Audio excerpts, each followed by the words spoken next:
नमस्कार, बाखबर में आपका स्वागत है। मैं हूं राघवेंद्र सिंह। आज हम बात करेंगे राजधानी भोपाल के बारे में।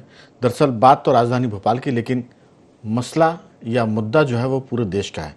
उसकी वजह ये कि हर शहर में ऐसे डेरे होते हैं, ऐसे अड्डे होते हैं जहां पर अपराधियों का जमघट होता है और वो समूह बना के अपराध करते हैं।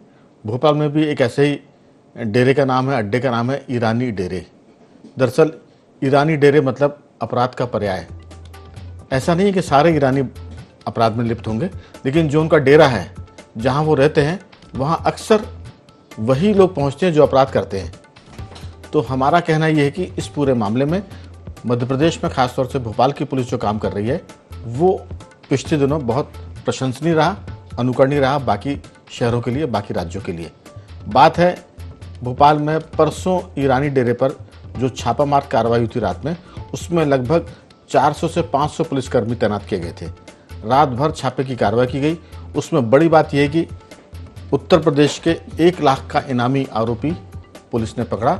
वैसे तो आरोपियों की तादाद 40 के ऊपर है, लेकिन उसमें जो बड़ा अपराधी है वो है उत्तर प्रदेश का एक आरोपी, जिस पर यूपी सरकार ने 1 लाख रुपए का इनाम घोषित किया है। तो ये जो कारण है, ये बड़ी वजह है समाज में गुंडा तत्वों को काबू में करने की, असामाजिक तत्वों के साथ साथ देश विरोधी तत्वों को भी संभालने की, उनको पकड़ने की। आज इसी पर विस्तार से बात करेंगे, क्योंकि ये डेरे केवल अपराधी, सामान्य अपराधियों के डेरे नहीं है कि चोर लूट करने वाले हों। इनके तार सरहद पार से भी जुड़े हुए हैं और ये भी कहा जाता है कि ये देश विरोधी गतिविधियों में भी लिप्त होते हैं। अब जांच से पता चलेगा कि मामला कहां तक पहुंचता है। इसी पर विस्तार से बात करें उसके पहले भोपाल के पुलिस कमिश्नर संजय कुमार क्या कहते हैं वो सुन लेते हैं और फिर करेंगे चर्चा की शुरुआत।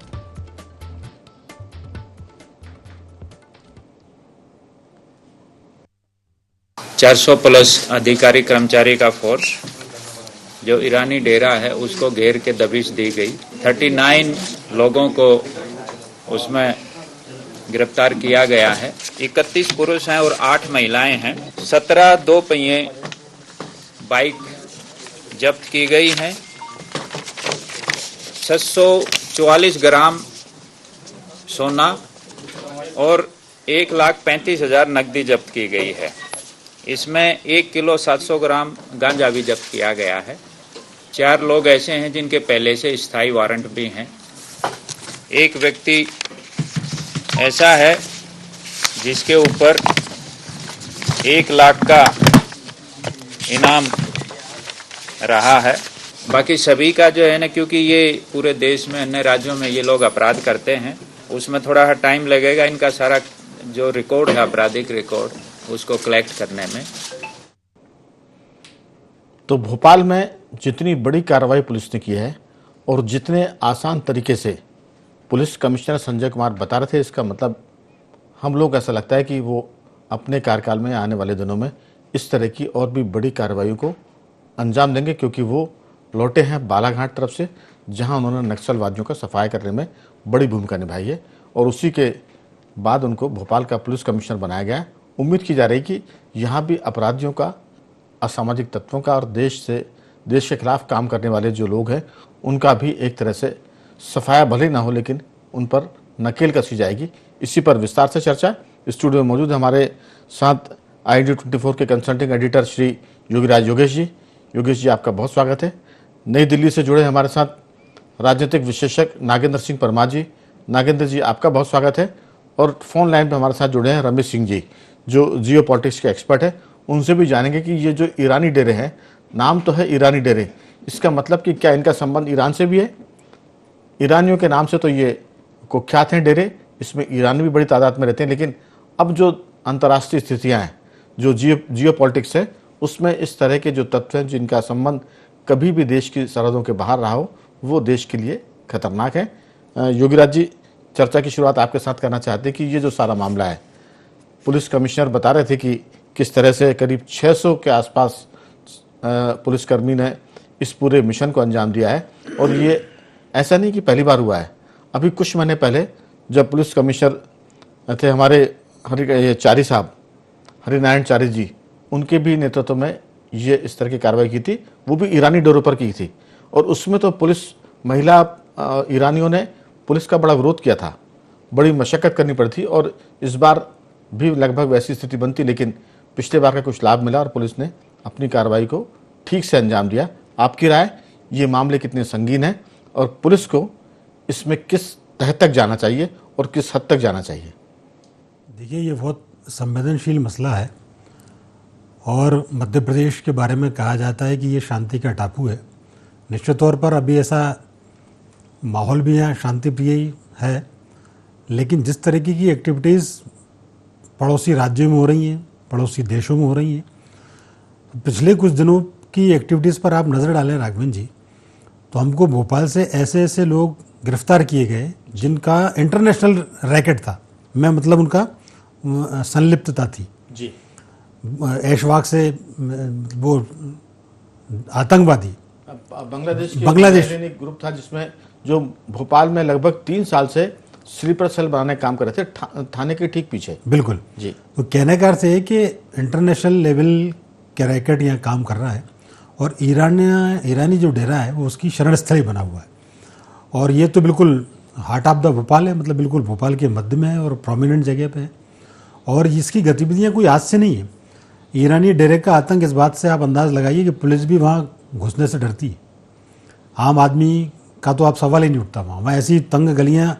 अब तो खैर बीजेपी सरकार ने बहुत उस पर अंकुश लगाया और वो सारे डेरे वेरे तोड़ ताड़ दिए, अभी कुछ जगहों पर सीमित हैं, लेकिन इनकी संलिप्तता अंतर्राष्ट्रीय लेवल पर है, इसलिए ये मामला बड़ा गंभीर है। और अभी भी जो एक्शन लिया पुलिस ने, उसमें क्या क्या बरामद किया गया, देखिए राघवन जी, आप इंटरनेशनल मुद्राएं वहाँ से जब्त की गई हैं, अमेरिका की मुद्रा, डॉलर वहाँ से जब्त किए गए, ईरान की दीनारें वहाँ से जब्त की गई। इसका अर्थ सीधा सा ये है कि ये इंटरनेशनल लेवल के लोग हैं और ये शरण स्थल ही बना हुआ है। कहीं से भी आप अपराध करके आ जाएं, भोपाल में आप शेल्टर मिल सकती है आपको। यहाँ लाखों रुपए के इनामी बदमाश पुलिस ने गिरफ्तार किए। और महिलाओं की संलिप्तता आप ये देखिए किस तरीके से है कि पुलिस जब वहाँ जाती थी तो वहाँ पत्थर फेंके जाते थे महिलाओं के द्वारा सबसे ज़्यादा विरोध होता था। तो आप इस बात से अंदाज़ लगा लीजिए कि कैसा एक जो गिरोह वहाँ काम कर रहा है। तो मैं तो मानता हूँ कि एक पुलिस की एक बड़ी कार्रवाई है और इस बात के लिए पुलिस को बधाई दी जानी चाहिए, क्योंकि अक्सर विरोधी दल और अक्सर लोग ये कहते हैं कि साहब राज्य सरकार का क्राइम पर कोई नियंत्रण नहीं है, लेकिन ये कार्रवाई इस बात का जवाब है कि अपराध और अपराधियों को बख्शा नहीं जाएगा। और भोपाल के सेंटर में इतनी बड़ी कार्रवाई और कितनी जिसको कहते हैं कि बिल्कुल गुप्त रूप से ये कार्रवाई की गई कि पहले तो पुलिस की गाड़ी जाती थी तो उनको हॉर्न से पता लग जाता था कि पुलिस आई है और उस पर वो हमला करते थे। लेकिन ये जो एक्शन लिया पुलिस ने, प्राइवेट वाहनों से वहाँ गए, उनको पता ही नहीं पड़ पाया डेरे लोगों को कि पुलिस भी यहाँ आई है, और छापामार कार्रवाई की और 20-25 से ज़्यादा बदमाश वहाँ धरे गए। बदमाश क्या, ये तो अंतर्राष्ट्रीय लोग हैं, वो गिरफ्तार किए गए। 39 पुरुष और 8 महिलाएं जी। और उनमें एक उत्तर प्रदेश का आरोपी है जिस पर 1 लाख का इनाम 1 लाख का इनाम था और सोना जब्त किया गया 1 करोड़ की कीमत का। तो कहने का अर्थ है कि ये बहुत हॉटस्पॉट है, उस पर एक्शन लेना चाहिए और ये केवल भोपाल तक ये कार्रवाई सीमित नहीं होनी चाहिए। मैं तो पुलिस कमिश्नर संजय कुमार जी की इस बात के लिए बधाई देना चाहता हूँ कि ये सिलसिला पूरे प्रदेश में जाए, क्योंकि मध्य प्रदेश के कई इलाके ऐसे हैं जो आज भी आतंकियों की घुसपैठ का गढ़ बने हुए हैं। ख़ासतौर पर मालवा प्रांत में आप चले जाइए, उज्जैन बेल्ट में आप चले जाइए, रतलाम बेल्ट में चले जाइए, धार बेल्ट में आप चले जाइए। इसके अलावा चंबल बेल्ट में उसका स्वरूप दूसरा है। और तो और आप इस बात से अंदाज़ लगाइए, मंडला जैसे आदिवासी ज़िले में फिलिस्तीन जिंदाबाद के नारे लग रहे हैं। तो कहने का अर्थ है कि अन्य इलाकों पर भी अब सरकार को, पुलिस को नज़र दौड़ानी पड़ेगी और जो भी डेरे हैं, जो भी अड्डे हैं, उनको नेस्त नाबूद करना पड़ेगा।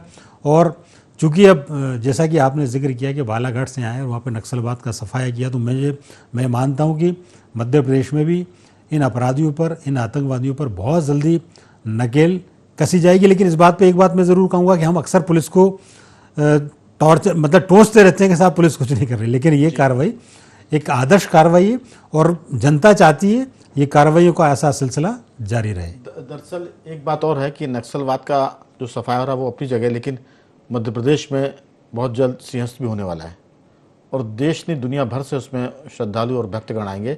ऐसे में भोपाल और मध्य प्रदेश के आसपास के जो संदिग्ध इलाके, वहाँ गुंडा तत्वों की, देश विरोधी तत्वों की सफाई करना एक मिशन के तौर पर लाना पड़ेगा। जैसे नक्सलाइट को अभियान शुरू किया, वैसे गुंडा तत्वों और देशद्रोही तत्वों के खिलाफ भी अभियान की जरूरत है। मुझे लगता है कि इसमें डीजीपी कैलाश मकवाना की अगर प्रशंसा ना की जाए तो ये चर्चा मुझे लगता है कि थोड़ी सी अधूरी रहेगी। उनके साथ भी न्याय नहीं होगा। हम डीजीपी तक की बहुत आलोचना करते हैं, लेकिन हम नागेंद्र जी कई बार ये कहते हैं कि पुलिस की आलोचना करना आसान है और कई बार वो वाजिब भी लगता है, क्योंकि पुलिस के काम भी ऐसे होते हैं। लेकिन आप कल्पना करिए कि पुलिस नहीं है तो फिर कैसा होगा। पुलिस के बगैर समाज चल भी नहीं सकता है। वो झूठी है, सच्ची है, भ्रष्ट है, गुंडे बदमाशों से मिली हुई, लेकिन इसके बावजूद पुलिस है। और जब वो अपनी पर आती है तो बड़ी कार्रवाई करती है। उम्मीद करते हैं कि पुलिस अपनी पर आ जाए और बड़ी बड़ी कार्रवाई करती रहे, ताकि लोगों में ये संदेश जाए कि पुलिस में कुछ लोग होंगे जो गड़बड़ी करते हैं, बाकी पूरा महकमा उनकी हिफाजत और देश की रक्षा में लगा हुआ है।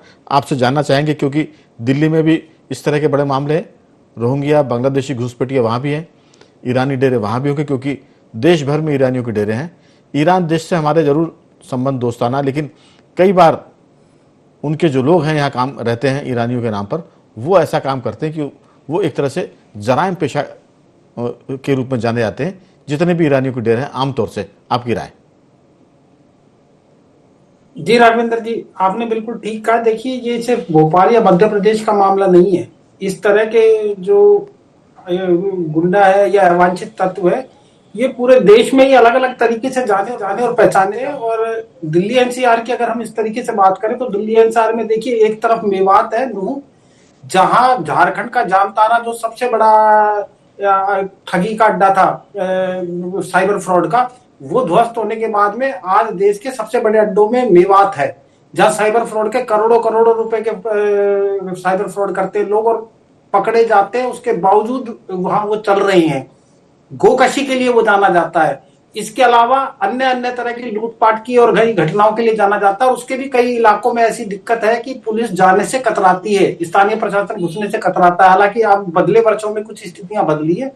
और दूसरी तरफ आप दिल्ली की बात करें कि तो दिल्ली में देखिए रोहिंग्या है, और रोहिंग्या के अलावा अंतरराष्ट्रीय स्तर के अपराधी जो भारत के वो लोग जो बाहर से बैठकर भारत में बड़ी बड़ी आतंकी घटनाओं को या बड़ी बड़ी लूटपाट की और अन्य तरह की घटनाओं को वो देते हैं, अंजाम देते हैं, उस तरह के लोग यहाँ रहते हैं।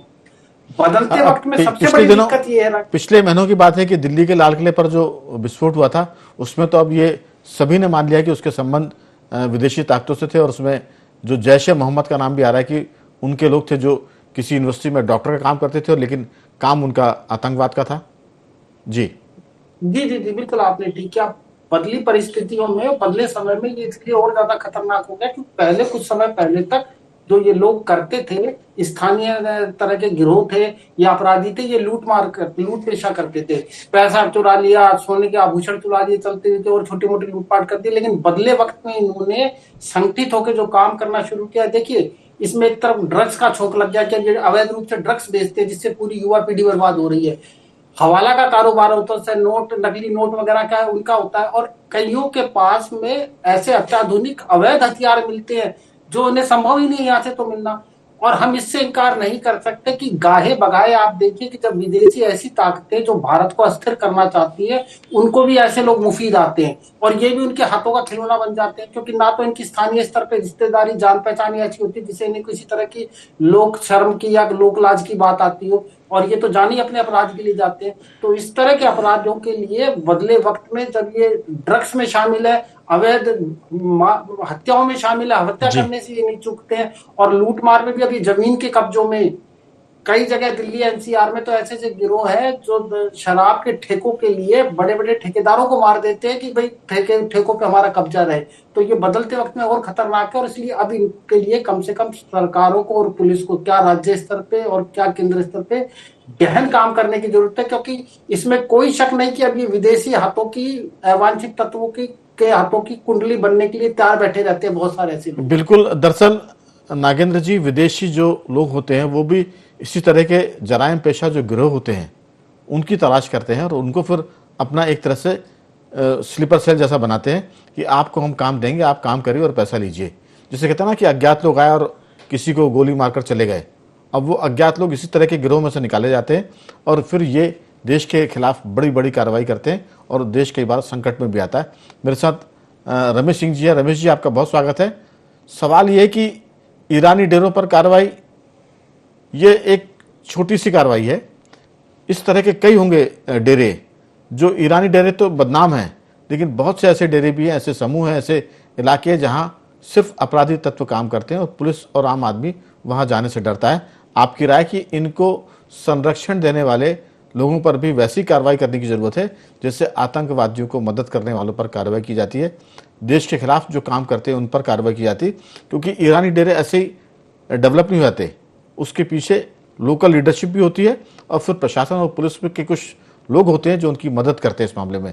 रमेश जी, आपकी राय कि ये कितना बड़ा अंतर्राष्ट्रीय मामला है, गिरोह है जो देश और माने राज्य को नुकसान पहुंचाने वाले हैं? जब मैं कॉलेज पढ़ता था भोपाल, तब ईरानी औरतों का बड़ा आतंक हुआ करता था।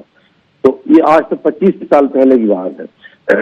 और वहां के जो मर्द है वो अलग तरीके के अपराध करते थे। ये दुकानें लगा के बैठती थी चश्मे की और उसकी, और अगर इनसे आपने सौदेबाजी की और नहीं खरीदा थी वो कैंची लेके आप पे मारने के लिए दौड़ती थी। तो ये उस आज से 25-30 साल पहले की बात है। अब तो इनकी हालत भी अलग है। पूरे प्रदेश में जितने भी अपराध होते हैं उनके अपराधों के तार इन डेरों से, ये सिर्फ ईरानी नहीं, भोपाल में और भी जो ऐशबाग स्टेडियम की तरफ जो आप बाग फराग जैसा कुछ है, वहां पे अपन ने कोविड के टाइम पे देखा था, पुलिस वाले पे हमला कर दिया था। तो भोपाल में और भी बहुत से स्थान है ऐसे, प्रदेश में ऐसे कई मतलब जो डेरे है जहाँ मतलब अपराधियों का पुनर्वास होता है, वहाँ अपराधियों को शरण दी जाती है और अपराधियों को शील्ड दी जाती है।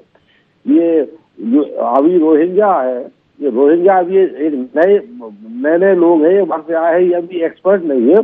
भविष्य में रोहिंग्या अपराध का एक बहुत बड़ा गढ़ होगा और अंतर्राष्ट्रीय जो अपराधी संगठन है, आतंकवादी संगठन है, वो देश में किसी भी देश में ऐसे संगठनों को और ऐसे समूहों को चिन्हित करते रहते हैं और उनको स्लीपर सेल के रूप में भी इस्तेमाल करते हैं, उनको ट्रेनिंग देके और अपने आपराधिक गठजोड़ का हिस्सा भी बनाते हैं।